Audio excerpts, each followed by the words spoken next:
All right, welcome back to Greenbox Gaming plays Delta Green Impossible Landscapes. My name is Joe. I'm joined by three of my best friends, three great players, including one who's ripping raring to go. I can just tell it's Dace. Dace playing Howdy. Howdy. Did you? What? You seem unusually energized all of a sudden. What did you do when you just stepped off camera there for a moment? What? I put on my excitement cap. It's full of cocaine. It's working. It's actually got minuscule needles that puncture directly into my scalp and injects the drugs right to the That's dome. the best way to do it. Right. I'm told. And that, of course, is my good friend who knows way more about, like, intradermal cocaine than I thought he did. Brad. Playing Hello. Hank. Colombian marching powder. Oh. is what it goes by where he's from. And, of course, someone who is definitely never gotten involved with international drug smuggling, our good friend Jean. Playing Benedict. Hello. Hello, Jean. And You can't hear Jean me seething, can you? Is that you seething? What was that you said? That Jean is actually in the same country for once. Yep. You know, it's. What were y'all saying when I walked up? Is like he burned off his fingertips? That was it. That was exactly what I was saying about That was it. entering the country, burning off my Oh, he was fingertips. a spy. It was too That's just dry. smart. Okay, I didn't put moisturizers on my hands, and my fingertips weren't working on the scanners. Okay, and I got a little nervous, and the guy kept telling me to I'm relax. sure that's what you told him. And I just tried to relax even harder, and it wasn't You're working. sweating too much, sir. She's like water coming out of his sleeves. It's like that. It's like that Key Key and and Peele Peele sketch. Yeah, Yeah, where It's coming out of his arm sleeves.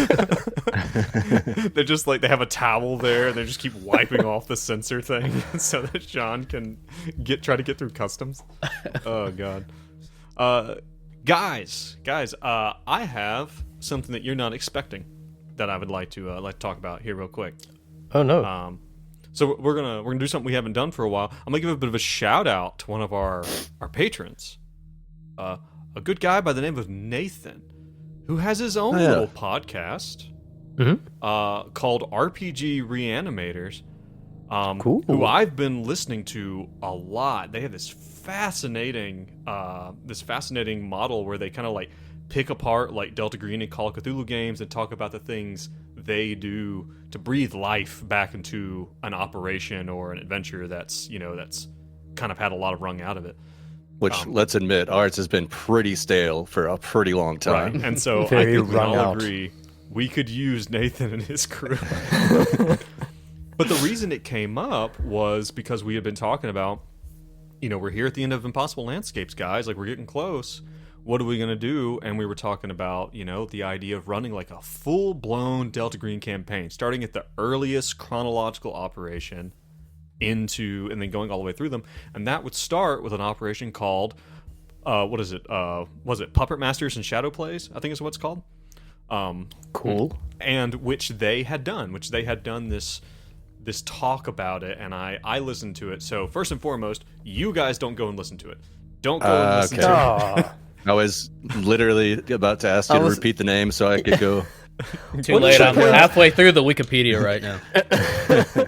Just got us so excited. Right. Well, but the reason I bring it up is because one of the things that they had said, I was corresponding with Nathan, who's one of the founders, or definitely one of the members of this podcast that they do. And he had said, I would love to hear from you guys. Maybe once you guys finish Impossible Landscapes, we could talk to you about what it was like. I was like, boy, howdy. Would that be an interesting thing? Because That's cool. There's a good bit in our game that is not a lot, but there's parts that are very unique to our experience, like blowing up Anton Tur in Music from a Darkened Room.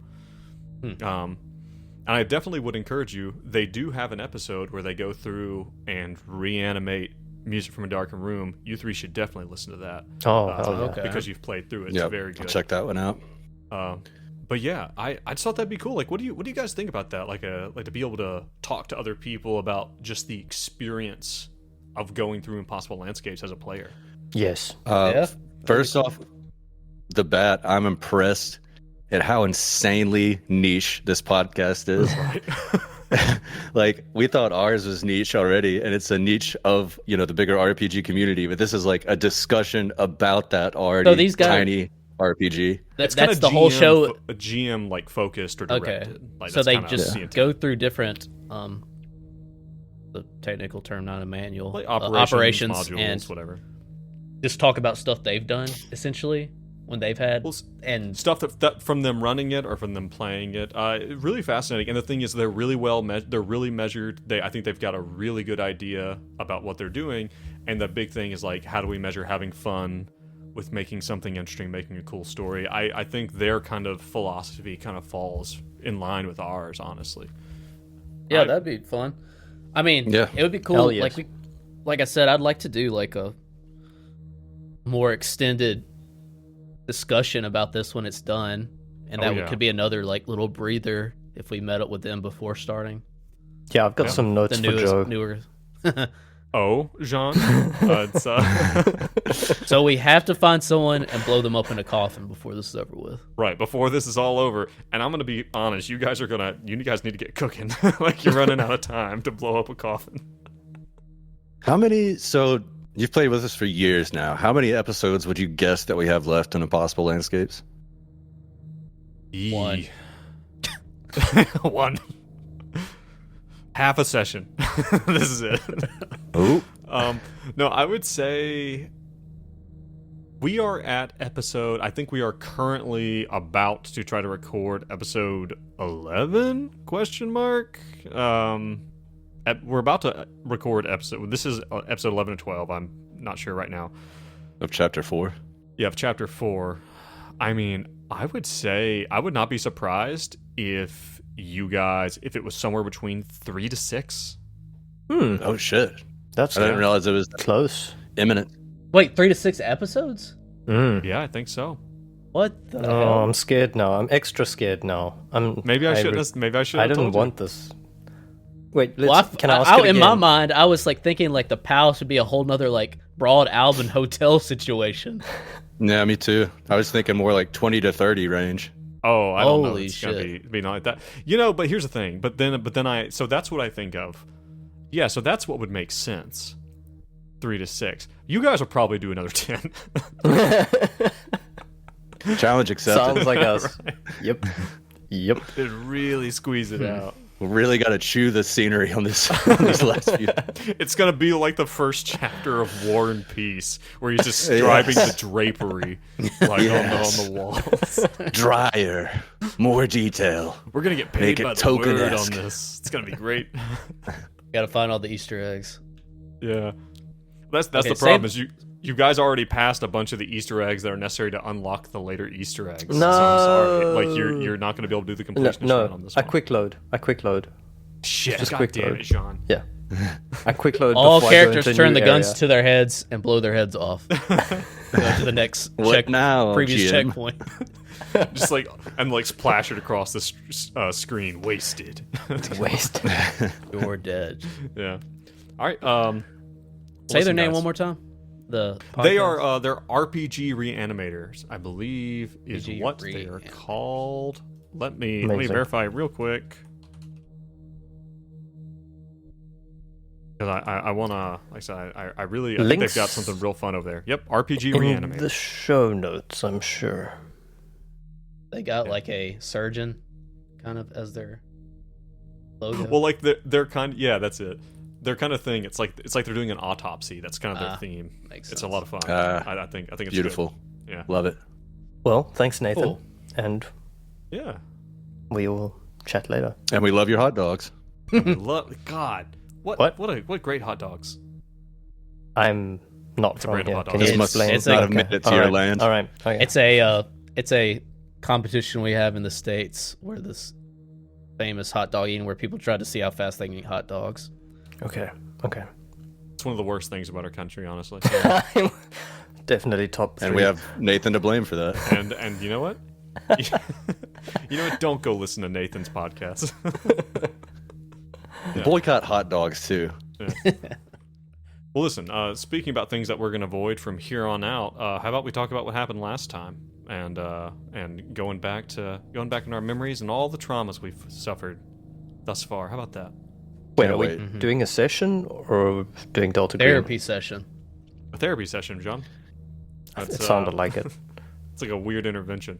But anyway, so last time, guys, Team M Cell, if you are even still that, whoever you are, these three guys, Hank, Benedict, and Busiak, are here, and they are currently in Ambrose's workshop.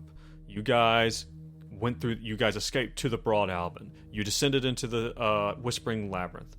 You came to Carcosa, to the destroyed city, then to the secret city, then through the war zone into the silent city, which abuts right up against the palace. But things are not so easy. It's not so easy to go from point A to point B. You guys come to this strange boardwalk. It seems to be a mishmash of nostalgia from different places, different times. Some of it you can relate to, some of you can't. You witness the weird situation at the end of the boardwalk, the little carnival there, and you follow this clockwork child into this mall. Mall that, again, some of it's nostalgic, some of it's foreign or alien, through this place where there's all this different machineries. I believe you guys picked up a toaster, which I'm not sure if you still have or not. I do. Benedict still has. I'm confident I do. Fascination with toasters. But all these different things, machinery piled up in kind of these odd categories, quote unquote. And you find someone interesting. Ambrose, a name that you have heard previously. And Ambrose tells you, yeah, he's the workman, he's the machinist, he's the craftsman of so much that you have encountered.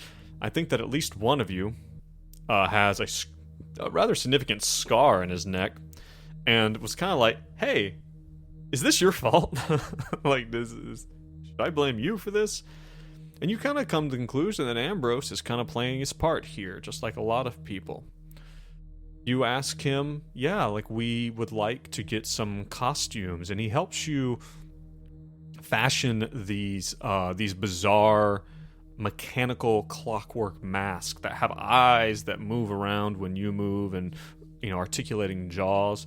For Busiak, he makes this big Burmese mountain dog. For Benedict, he makes a big pigeon with like an extended neck and the head up on top that kind of moves around in an odd way, like a jerky bird-like manner. And then, of course, for Hank, he makes a weird alien head, like a Greys, like the Greys, the alien heads with the big eyes, which I'm sure was a good time for him. And you guys say, yeah, we need to see about getting invitations. And you'd receive this copy of an invitation, but it wasn't an invitation for you. For someone else. I believe it was for Mr. DeCraig, Ian DeCraig. So you have an invitation, but it's not for you. And he tells you, yeah, we can see about getting you one. Just come through the workshop, and we'll get you over there. And as you go through the workshop, you guys find yourself in the midst of this building that, on rails in the ceiling, you can see hundreds of mannequins, all in different states of repair and disorder, but also of dress, and this seems to be almost like an assembly line for these things. And also in here is a wide array of things that are familiar and often too familiar. And in fact, one of them was uncomfortably familiar. I believe one of them was something for Hank, wasn't it? Was it Hank's apartment? Is that what it was? I thought it was Annabelle's apartment. Oh, yes. Not Annabelle. Abigail, yes. Abigail's apartment, laid out with, where when you guys had arrived there in 1955, with everything marked out where all this trash, all this refuse that you guys sorted through was supposed to be. And at that, Hank went a little bit insane. So, Hank, you went ahead and you took that sanity damage. Do we remember how much that was? Oh, it was 4. It was 4 sanity damage. And I don't know if it happens before when you go below the breaking point, but I'm like right at the breaking point, 32. I think you were already at that 32, but here's the thing, Hank. I want you to off to the side somewhere. I want you to... No, I mean, I already deducted it, and it left me right on the breaking point. Last time okay. Of 32. Okay. We'll do this. Go ahead and put your sanity back to where it was. I want you to take that 4 sanity, and we're going to put it in that side pile. And don't worry about what it's doing. You know, just know that you have a side pile of sanity damage, and I'm sure it's not going to come all falling around your ears at some time in the future. How long have we been building up this side pile? I have 6. It should have been ever since you've been in Carcosa. Mm. I have definitely not been doing that. Okay. Well, it should be in the side pile. It hasn't really happened, though. Yeah, if you haven't crossed a threshold, then don't worry about it, but you guys should definitely be putting sanity in the side pile for the time being. All sanity loss. I just have a note that it hasn't been that many that we've like lost, right? Or at least Hank hasn't. I just had a note that I had lost 2, so this makes 6. Are you down at like 30 something sanity? So if I get back what I deducted last time, then I'm at 36, and my breaking point is 32. Okay, yeah, but just put it in the side pile. Don't worry about it. Don't even look about it. Don't think about it. It's not a big deal. Just have your nice little side pile. And, all right, well... Oh, no, I've got 4. I see. Okay. In that case, I don't know. Hank is pretty pissed, like, at this dude. Yeah? Like, I think that's what was happening last time, is he's kind of, like, actually had someone to partially blame. And I think it's like, you know... Hank still blames the dude. I'm sure he's come across a lot of shit in his law enforcement days. Like, I didn't know what they were going to do with the gun. I just gave him the gun. You know, stuff like, you know, people that have had like, you know. I got you. And he doesn't think this dude's innocent. I got you.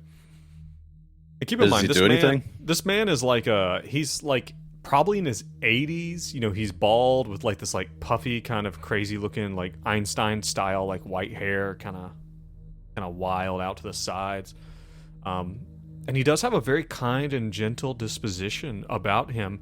And when you guys had talked to him last time, he had really kind of told you, yeah, you know, I whatever the king needs, I make for him, and I send it off to the play, you know. And he, yeah. So that's what you. But I mean, you tell me what you guys do. So here you are, Hank. You have not recently gone insane. You've got your fresh little pile waiting off to the side, but you guys are standing in this kind of set up version of Abigail's room. And again, Busiak will not know what this is, but the other two, it's uncanny. I think Hank's just kind of like walking around this basically set. And he's like, what the hell is this?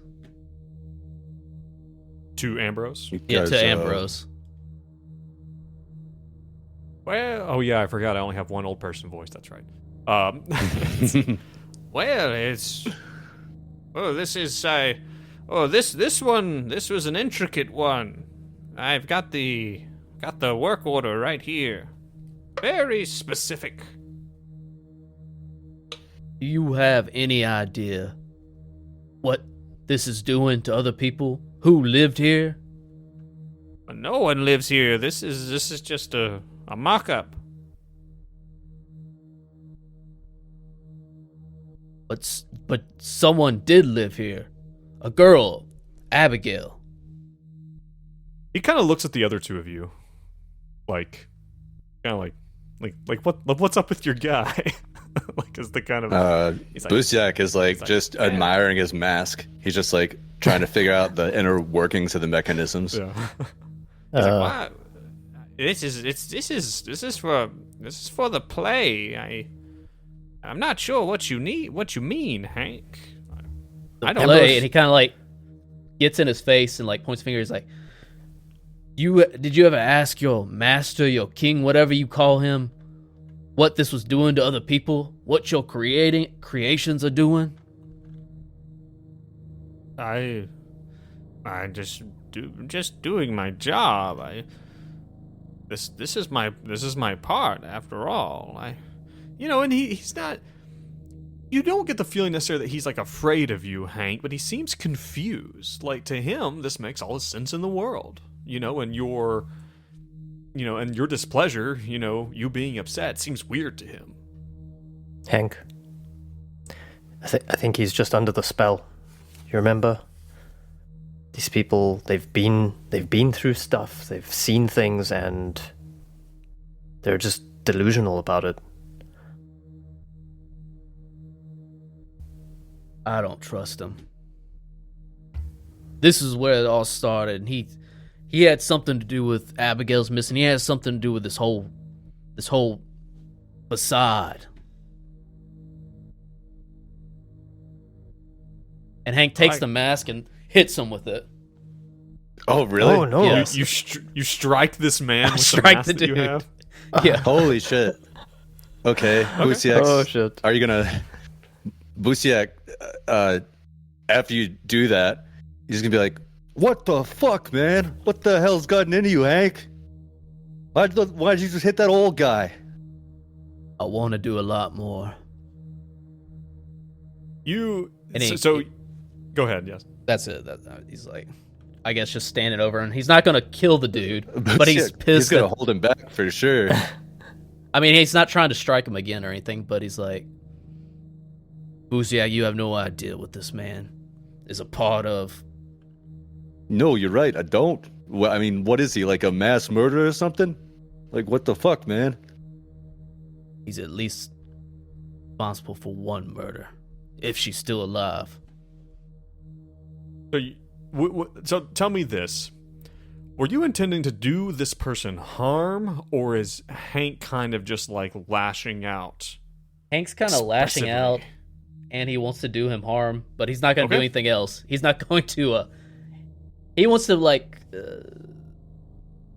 it's like a reality slap in the check. face. Think about you're not just doing a job, your job's affecting other people, Okay, you strike him with this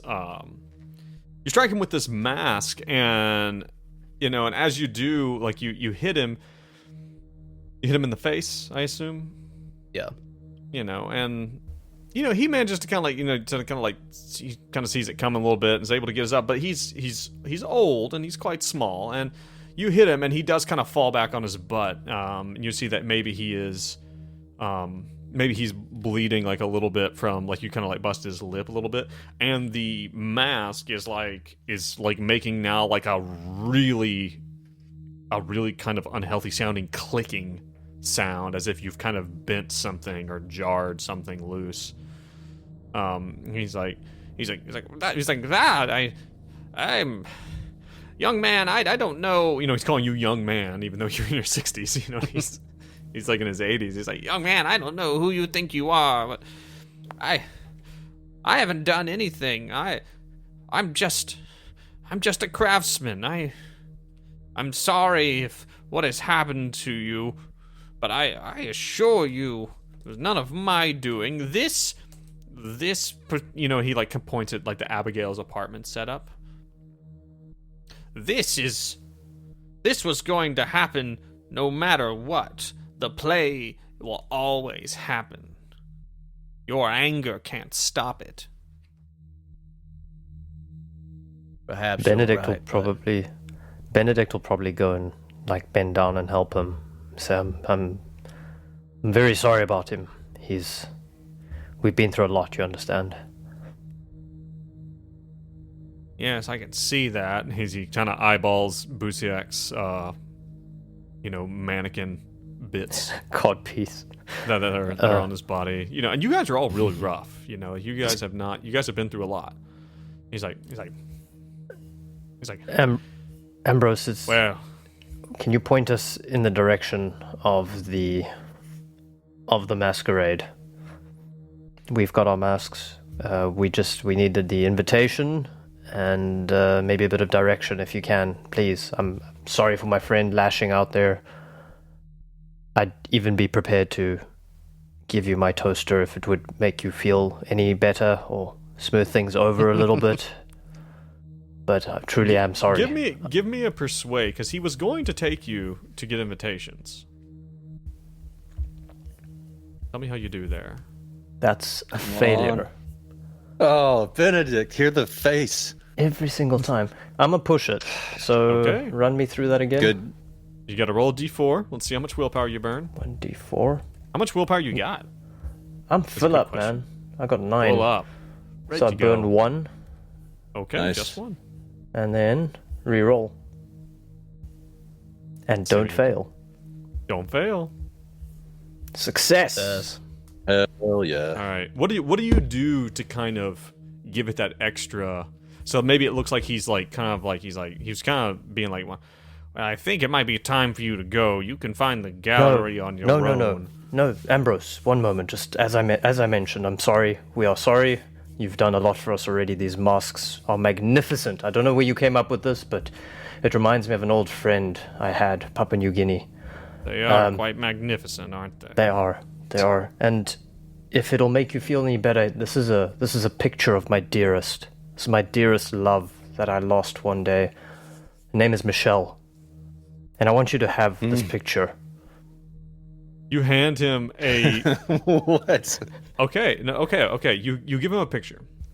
Of Even Michelle. the picture of Michelle, which I will remind you, this is a picture of Michelle that it was the only photograph that Michelle Van Fitz had in her apartment, which was a single picture of herself just like standing, arms down by sides, just like plain, like not smiling, facing the camera.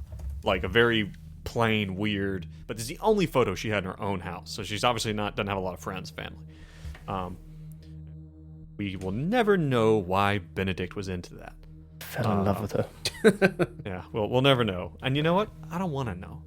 Well, you know, We it's did just- murder her. We beat her up. No, we didn't no, no. murder No, we her. didn't murder her, do we? I've You murdered didn't. other people, but not her. I mean, Not we sent them away.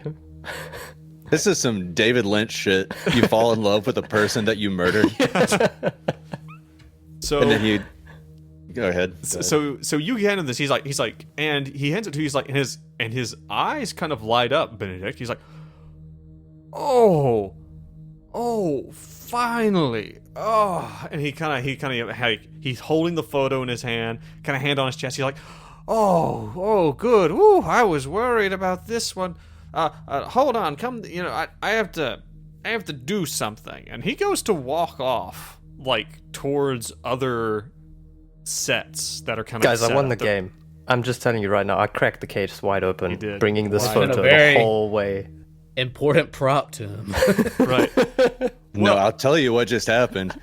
We just gotta look at how fucking awesome Joe is what just happened. Yeah. What do you mean? At rolling with the punches. Oh yeah. Well, when you see, and he goes, and you see that very near to this, like these little sets, this apartment, for instance, is marked out on tape in the floor. Like there's little corners that kind of mark out the area, the bounds Abigail's of this or set Michelle's. of Abigail's apartment. Okay. But right next to it is another one, and again, you guys are probably not terribly Oh, happy no. to see. But and Busiak, you do know this one. That's right. You do know this Oh, one. no. This is the one that your buddy Guts, that Gustav ran into, and you heard banging from behind the door while it was on Yeah. fire. It looks a lot different when it's not on fire, to be frank. But you see that over on the corner, or like over on the side, there is like a small. It looks like it's like a cork board with where it looks like, and there's just a big square of tape, and it has a question mark in the middle of it, and it says photo question mark, and he's like, and he walks over. He's like, I didn't know if I was gonna be able to finish this one, and he takes it and sticks it on the cork board. He's like, oh, thank you. He's like, I'm not gonna lie to you. I was worried about delivering on that one. I don't know where I lost that damn picture originally. Nah, don't worry about it. Oh, listen, you've really saved my bacon. There. It's the least I can do. And he kind of looks over at Hank. He's like, well, suppose I could still take you to the gallery if you're still interested in getting that invitation. You could probably get I think there's a wardrobe there as well. You can... That would mask is good, but you'll need some other stuff, too. That would be helpful. Wait a second, I know this place. Do you? Last time I saw it is on fire. Oh. And I think Busiak is like a little bit speechless because he, didn't understand the relationship that the other guys had at the first room. Right. And now he's going through the same thing, and all of a sudden it matters. Yeah. Well, and that is the thing. These guys have been through a lot, and Busiak doesn't get a lot of these. It doesn't get a lot of the references. But yeah. So, and here's the thing. But this is new to you two as well. Busiak somehow knows Michelle's room. He somehow knows Michelle's apartment. Yep. That's what I was confused about. So, yep. This is Michelle's apartment that's on fire. So that's where we Busiak was in was a fireman that responded to the fire of the night floor's apartment. That's right. Or the artistic residence. And he lost Guts in the fire. Or Guts got severely injured. Guts and you got separated at one point. Smoke inhalation. And then Guts, you guys entered the room and the room was too big, and Guts had a bit of a breakdown, a bit of a mental breakdown. Mm-hmm. And you and Guts actually had to... Guts attacked Busiak. And then Guts eventually threw himself out of a second-story window in order to prevent himself from burning to death and was severely injured. Yeah, I can imagine nothing good happened here, Busiak. What do you guys know about the Dorchester? The McAllister. That's McAllister. The McAllister. Well, that's where this whole shitstorm happened. That apartment back there, we were sent to find out where this girl was at. And somehow got wrapped into... It was a gateway of sorts to... Not this place, but another place similar to this. Holy shit. That makes a lot of sense. Like I said, I was there when it was burning down. I almost lost a real close friend. We went into this room that we're standing in, and there was just something weird, something off about the space, and he went insane. Tried to attack me, and then he jumped out a window. Everyone in this place was strange. It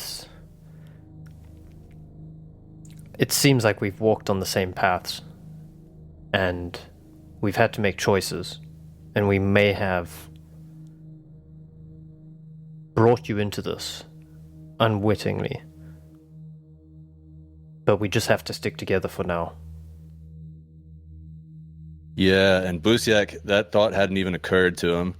And as you say that, maybe his hand grips a little tighter on his axe hilt.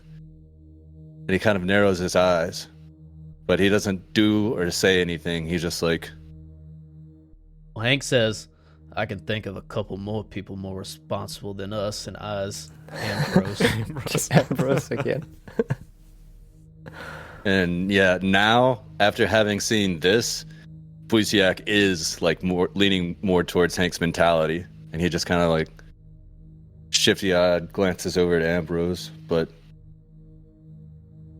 well, Ambrose, we got one way forward, and we got one way to do it, and we only know one person that can make it happen. That's this old fucker right here. Yeah, Ambrose. I don't know how much longer I want to stay in your presence in this place. Well, I'm afraid the feeling is mutual at this point. But you did help me finish out this particular set. So we can go to the orrery and get you to the gallery. See the scribe. But Okay. I have to find my keys. I have a question. Where Jesus are they? Christ. What? Do you still use keys? Ambrose, one last It's a bad question for you. neighborhood. Apparently. It's a very bad neighborhood. Just a last question for you. When do these things get delivered? How do you know they're delivered? Why was it not shipped away? Is that who comes for the delivery? Oh, the mannequins. The mannequins take the pieces and they take the charts, and he points to a chart because you guys are standing here in the Michelle apartment, and there's a chart that's like maybe like in the middle, just like sitting in the very middle of the apartment, with no walls. Okay. It's sitting there like on the floor, very neatly in the middle, and there's a very intricate chart with like all the way down to the centimeter. Let me like, stop you right notation. there. Let me just... And he goes... And he puts a finger on his lips. Says, I regret asking this question. Let's just move on. You're sure? Because Yes, this one's ready. We can get it going right now. I don't even want to see it. No, I do not want to see mannequins. Thank you. Okay. Onwards. So speaking, but I will say, speaking as everyone is done this thing, like where they're all, having come to this conclusion that for the first time that you guys and Busiak are linked at the McAllister. Everyone roll me a sanity check real quick. Yep. Well, that's an earned one. Too many questions. Failure. Fail.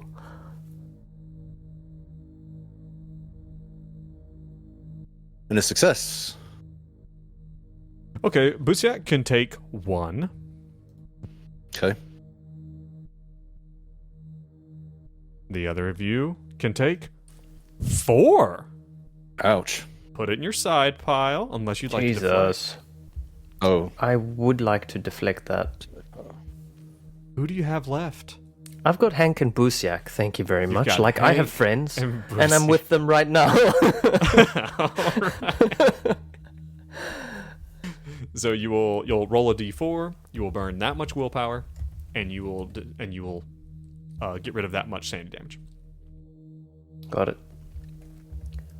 Who are you deflecting on? I'm deflecting on Hank, because that out of character smiting of an old man was very, very disruptive to my sense of Interesting. him.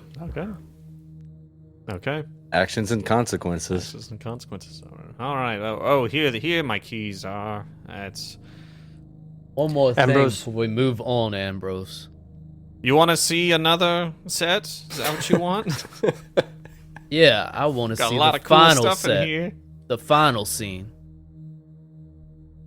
The final scene. The final scene. Hank, you talking crazy. Of course, the final scene. The audio listeners might not be able to detect the smile on my face, but I assure you, it is there. I mean, I don't think it's that out of character. I'm not just trying to This give is Joe a hard genius. time. No, and I this don't. is I know this I is know like an you're not. important dude. I don't want to just like This is off a a dude. good But I idea. think Hank would be pretty pissed to find something that's actually like blamable for all this nonsense. I don't think this comes across as like an action out of anger. This Yeah. is just like how fucking far into this you are. Yeah. Yeah, Like you're believing in the play innately by asking that question. right. I don't know. Oh, the final scene. Well, over here. This is about as final as it gets. This one over here. And he takes you to, again, it's like the walls, quote unquote, are like taped on the ground like a set, that's set up. And he's like, it is a bunch of big, heavy chairs, and just correspondingly big heavy tables that seem to be very difficult to move. And there are, on one of the tables is a setup of the game Connect 4. What? And on another table are some cards, and there's some notebooks and stuff. And then over to the side, kind of pulled off by itself, is one of these old school, tall-backed wooden wheelchairs. And it has a paper taped to the back, like where someone would sit, that says sunshine. Oh. Here we are. This That was the one. name of the dude from the mental hospital that couldn't talk. Is that correct? And we got really bad vibes from him. And you guys were playing Connect 4. Okay, I don't remember that part. Gotcha. And you see that the Connect 4 pieces are set up exactly like, it's like, if you didn't know better, you would say this was like how you left them. Wow. Wasn't there something else to Sunshine though? Like, didn't we figure out sort of who he was, or like his origin, or there was something deeper that I can't remember. Or something, I don't remember something that. about Sunshine that you guys were trying to figure out, like who or what the deal with Sunshine was. And there was a bit where you guys had presented, I think Benji had gone like and gotten in Sunshine's face. Sunshine's mostly unresponsive, can't move much or say anything. Sunshine seemed to get quite agitated in some way about Benji. And we had an unnerving sense of deja vu or dread. Yes, there's like an existential dread that kind of surrounded Sunshine. And didn't he write Out as Through? Out is through is what he wrote. Yeah, he was barely Oh, able. he I was think the one that you wrote guys, you guys were barely able to get that. That was like, that was a great success when it comes to the NPC Sunshine. I'm You gonna guys were type able to in get that. anagram solver, and I'm gonna type in sunshine. Let's see what happens. Scramble. While you're doing that, I'm just you get looking anything- at some of the other notes that I put down around Sunshine, and next to it is King Bael, not a kitty, question mark. Not a kitty. The other main thing from that, so who's the name of the architect? Because we found an earlier version of him there. Asa Darabandi. Asa Darabandi was there, but he was like, he was a little crazy and like younger looking. And then we had the guy that had like the weird mask on, who wanted us to like tell our past or like our stories. Mr. Wild. Oh, that was Mr. Mr. Wild. Wild. He didn't have a mask. He had a false ear. He's like all false ear. scarred and like. And he had a messed up. cat. Yes, And that was the kitty. they were taking these patients to a room and taking out whatever they called that, like The crap the from their brain. Patsu. Patsu. That's what they call it. It's been a long game, guys. Jesus. Sure has. And we keep I mean, making that was it definitely longer. one of the stranger. I think Hank seeing this is just like grips his fist tight, just white knuckles, and just like shakes his head because he's already been there and he doesn't know. I think he was maybe hoping to have like a one up.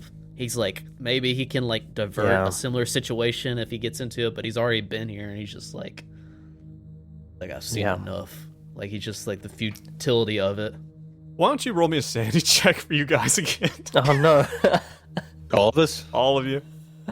Success for Hank. Well, you know, Busiak he wasn't at the Dorchester. Okay, good point. Busiak doesn't have to roll it this time. Fuck the other two of you. I was But with Busiak, no. Benji at the time. Like, Can you I weren't- also get a That's pass? the worst place you could be. No. Roll 2 sanity checks. No, you have to roll it as well. Fine, I failed.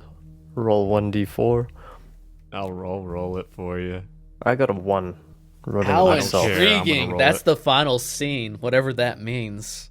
Yeah, that is very revealing. 3 sanity yeah. damage.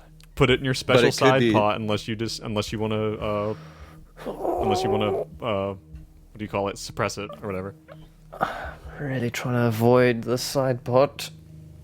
So how much, You could- Joe, if you succeed? 3. I'm gonna Oh, sorry. I'm just- 1 if you succeed. Succeed. I'm gonna 3 deflect if that you- to Cindy. How do you still have a bond with Cindy? Okay, there's only 2 points left. it's pretty low. And how are you deflecting on to Sandy at this point, Cindy? How? In what way am I? I don't know. That's fair. That's very fair. Who the fuck knows? Who knows? All right, Okay. Joe, quick piece of mechanical stuff. So I decided to Go. deflect. I rolled a 1d4. I got a 3. My willpower is at a 2, which is at an emotional breakdown point. Don't worry about it, Jean. I Wait, believe we use willpower to deflect. What is that mechanic again? Yes. Yeah, you roll every time you 1d4. deflect. Okay, you, just you have to 1d4. use willpower. My But bad. John, don't worry about it. 4. Jesus. Ouch. Willpower? Like, why worry about it, bud? I feel like it is the most important part at this stage of the game. I don't know. I don't know about that. Yep. It's I up should there. not have burnt that willpower. Okay. So if are we like on the way, on the road? You guys keep wanting to see new shit. Yeah. So- Well, I think Hank's seen enough. He's not gonna. It's all he can do to not hurt this elderly man. Oh man. Okay, so yeah, if he's like, well, you want to see any other cool Nope. setups I'm really Hell proud. no. There's one right next door. I'm really That's proud good. of. Thank you. Absolutely for offering. not. All right, your loss. That's some cool stuff over there in aisle 4. Could we take a nap here? I know it's an odd question, Ambrose. But could we take a nap in one of these rooms? We're very tired. Why not? I hate Joe's face right now. Why are you you like the way smiling he so said that? much? Sounded like the I way he don't said like that. Why it. not? You know what? You're right. Here. How about this one over here? I've got a. This one's No, I like don't- got a cool basement I don't, vibe no, I don't want to to it. see any more. No, I want to, the ones that we've seen. We're good. Michelle's one. You want to go specifically- back to the Michelle one? God. You know what? Let's just move on. Let's just move on with this god-awful quest. Listen, from hell. I could do some work. Like, I'm not kidding. You guys could, if you need to take a load off for a minute.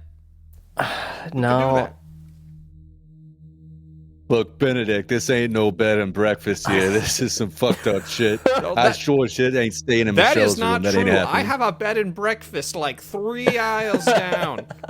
You know what, Hank? Go ahead and kill the old fucker. Benedict, we don't That's- want to miss this ball, and I don't want to spend any more time around this crazy old bag. All right, well let's go on up to the orrery and let's get going, shall we? Orrery. Yeah. Gold processing room? No, that's. Oh wait, that was Dace talking, not Busiak. Anyway, no, it's not that. Let's go. You guys head towards the end of this, and again, this is like a huge room, you know, with all this stuff set up. Like, it has to be several football fields, like, size. You know, it's massive. You guys head down towards the very end, and it is the end where it looks like all of the rails of mannequins kind of terminates, like, into, like, a single rail. And kind of sitting, like... You see that down at the end, like where right below this railing where all the mannequins are, there seems to be this huge open. It's a circular hole in the ground that has like stones stacked up around it, like a well almost. Like it kind of looks like that, and as you guys get near it, you see that there's a ladder kind of near it. A ladder that goes way, way up. It's a huge, long ladder that goes up to the ceiling. And that seems to be where Ambrose is going. And he's got some pep to his step, but he's still like an 80-year-old man kind of climbing this thing. And as you guys are standing here, like waiting for him to kind of go up so that you can start going to follow him, and he indicates that you need to follow, you hear this mechanical sounds kind of echoing up from the bottom of this well. And as you guys are standing here, and as you guys begin to clamber up, whichever of you is the last, who's last? Do we think to go up? I will be, because I have something that I want to ask him. Okay, Busiak, just as you're about to mount the ladder and start heading up behind these guys, you hear like in the distance, you hear like an industrial kind of siren sound, like meh, meh, meh, and all of the mannequins like shift forward by like one space, kind of like they all kind of come forward a bit, and one of the mannequin that's on the rail, kind of near to where this well is, it slides down and swings momentarily before there's a mechanical click, and it just drops down and goes straight down inside this thing, just whoosh, and just falls down into the well. And again, like, you hear this like mechanical grinding kind of coming up from underneath it, kind of echoing up. What is it that Busiak needs to do? By the way, Ambrose, you ever met a guy named Rich? Short, dark features. I don't think so. Richard? No, I've got a few Dick? Richards back there, and he kind of points towards the workshop. I've got a few references back there. We could go back and look if you'd like. No. Thanks for the masks. Just thought I'd ask. Is this where we're headed? Yeah. Down this creepy ass well? Yep. Nope. We're going up the ladder, up to the roof. That's much more preferable. Yep. So you guys begin to clamber up the roof. Up to the roof, rather. And as you do, there gets to the top, and Ambrose, there's this like a hatch, and he pushes it open, and you see, as you're coming up, that you see up, and you can see that kind of star field of the sea kind of arrayed almost above you guys that you fell down from when you came through the lake. And up here it's windy. You can hear the wind just like whipping, and it's like it's really kind of intimidating. Just how much. But Ambrose just kind of climbs up. He doesn't seem scared. And I would say most likely to the combined confusion and probably a little bit of horror to all of you, there is some type of weird device up here that can be best described as a combination between some type of weird merry-go-round and one of those like solar system orrery simulated things, right? Where there's like a center portion that seems to have some type of control panel in it, and there is a mixture of bizarre animals and celestial bodies arrayed around it. And as Ambrose, he's kind of clambering up, and you guys are coming up and looking at this thing, you hear this mechanical, like, ching, ching, ching, ching, ching, ching, ching, and you see up from the side of the building, climbing very quickly, like some type of weird spider, is this clockwork child that leaps over the side and then kind of, like, quickly turns, like, gets back on 2 feet and kind of toddles after Ambrose as he heads towards this device. Here we go. Careful, don't get too close to the edge. It's windy.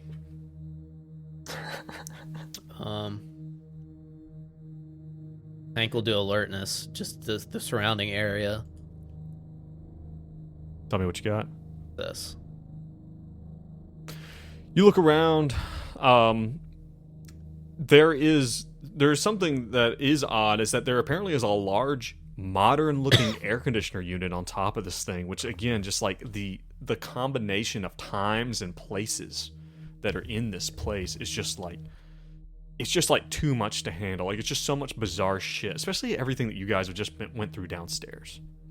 But you're looking at this thing, and you see Ambrose is like he like has to kind of like, he's quite short, man. He's probably about like almost like maybe like 5'4" or something. He's quite small. He has to kind of like clamber up to get onto the deck of this thing. And imagine it being very much laid out kind of like a carousel. And he kind of opens up this little small door and goes and stands in the middle section, the kind of axle of this round thing. He's like, "Come on in. You'll wanna take one of the seats around the outside."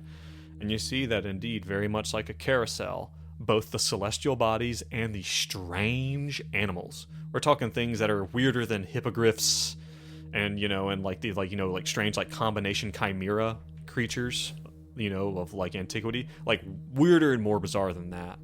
And each of them has a fairly intense looking harness that a person can obviously attach themselves to either one of these celestial bodies. Maybe like there's like a little moon, looks like a moon, and it has a little door that you open up, kind of like the teacup ride at Disney World, but then again has like a really kind of distressingly extensive strapping system. Is there a teacup in this thing? Is there a teacup? Benedict scans for a teacup. There are no teacups. What are the chances that I could get a weird body or a celestial animal?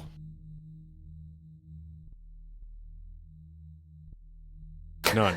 Zero. Zero. Right. I deserve What that. are you talking about? You as in... The descriptor was celestial bodies and weird animals. So he wants sounds like a that's all weird there body is, so you and could- a celestial animal. Yeah. Oh, As a- both. Let's move on. Let's move on. He's like, go ahead. You'll want to strap in. The red one goes across your waist. And sure enough, the straps on most of these things there was like a red strap. That kind of like it looks like it goes across your waist. It's like, what do you guys do? What do you guys want to do? Ambrose, I think we'll find like anything that looks similar to like a horse, I guess. Something with 4 legs and hop up on one.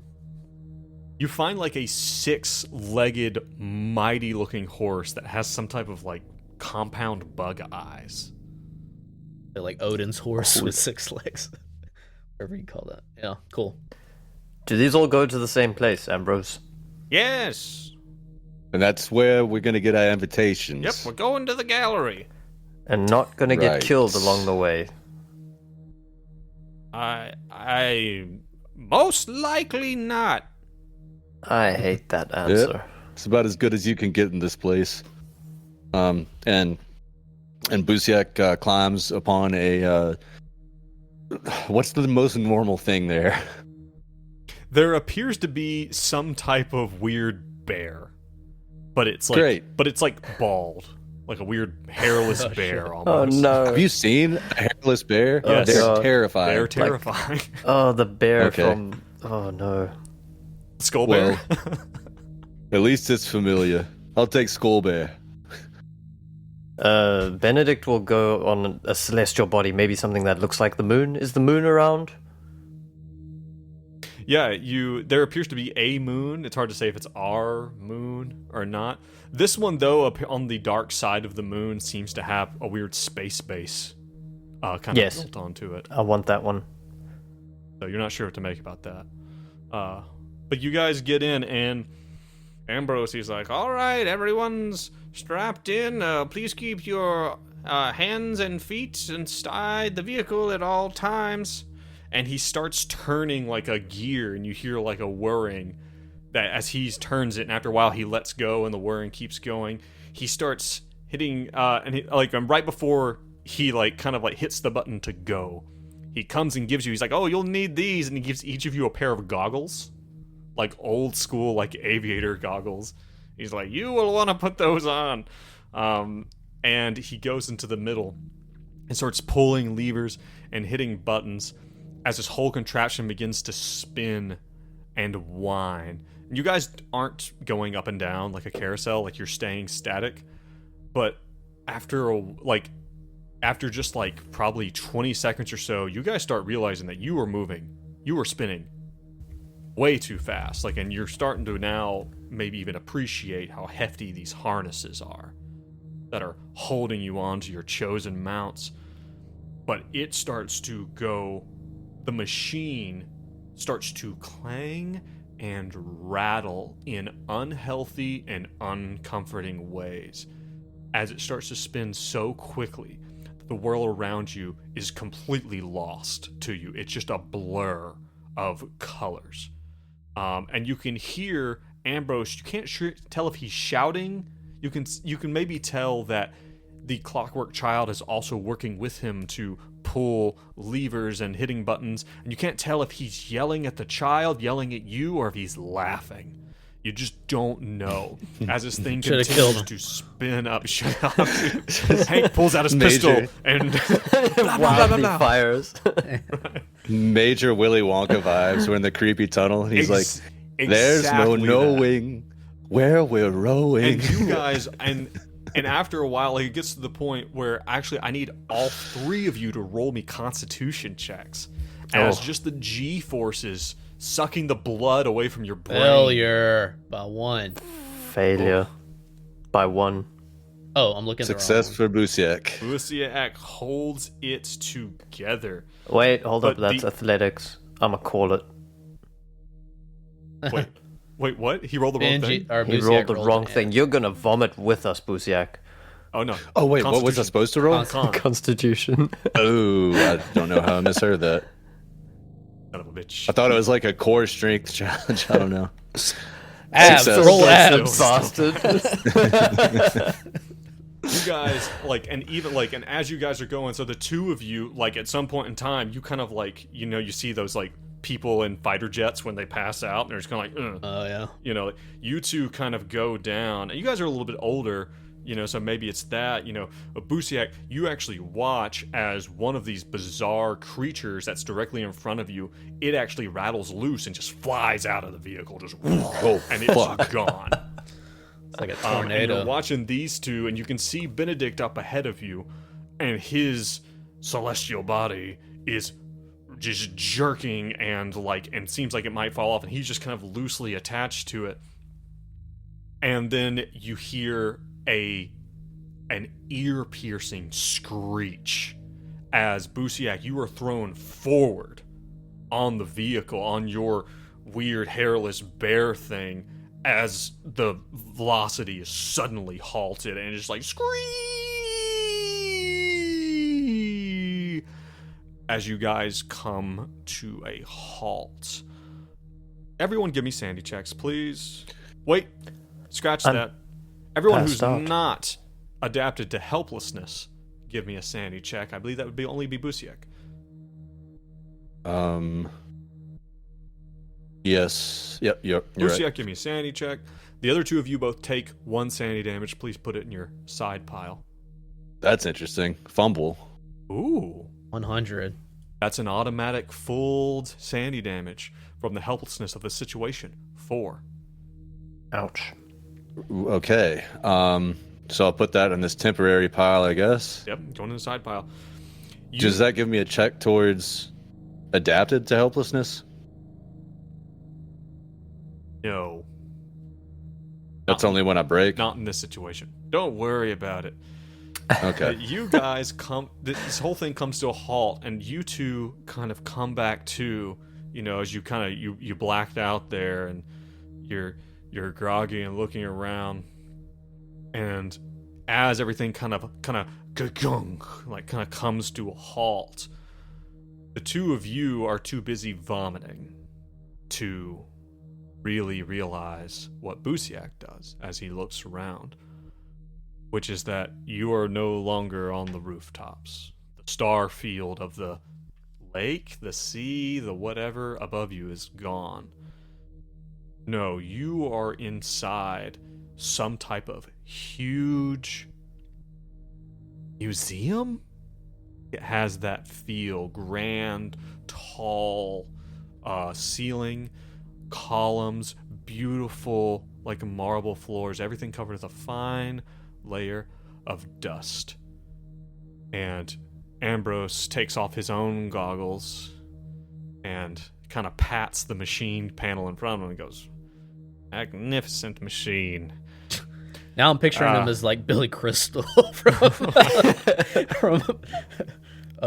Princess Bride or something. Yeah. He goes, "Here we are, the Gallery of Shades." And at that, it's probably a good place for us to stop for this one. Nice. Very, very nice. Well done, Joe. take notes, everybody out there. That's how you reuse a set piece that your PCs didn't interact with the first time. What? Oh, he's implying. Or you're not doing that. He is implying we should have gotten on the Ferris wheel. No, I'm not. The docks. No, that's it's just a coincidence on that one, genuinely. But that was nice. Neither here nor there. Very well done. Guys, cool. Thank you very much. Yep, A lot of sandy damage. Very cool, very creepy. Yeah. Busiak's up to 9 temporary now. Yeah, that was painful. Or that little pile. Hank's up to 11. Everyone listening, everyone watching, thank you so much. Thank you for joining us. This is we are getting towards that end. And I'm excited to see what these guys do as they try to find their invitation. See if they get into this damn ball. Thank you so much for joining us. Our wonderful. If you want to get the episodes a week early, you want to get the sanity checks, you know where to go. It's linked, the Patreon, wherever we are, wherever you're listening. It's linked there somewhere. Guys, thank you so much. Thank you, Joe. Back at you. That's fun. And shout out to Nathan's podcast also. Yeah, RPG Reanimators. I hope we get to talk to them. That'd be a lot of fun. Mm-hmm. We're gonna see about that. No promises. We're just kind of checking things out. But yeah, everyone listening, everyone watching, thank you so much. And as always, we will catch you next time. And remember, stay safe, stay sane. Bye. Bye-bye.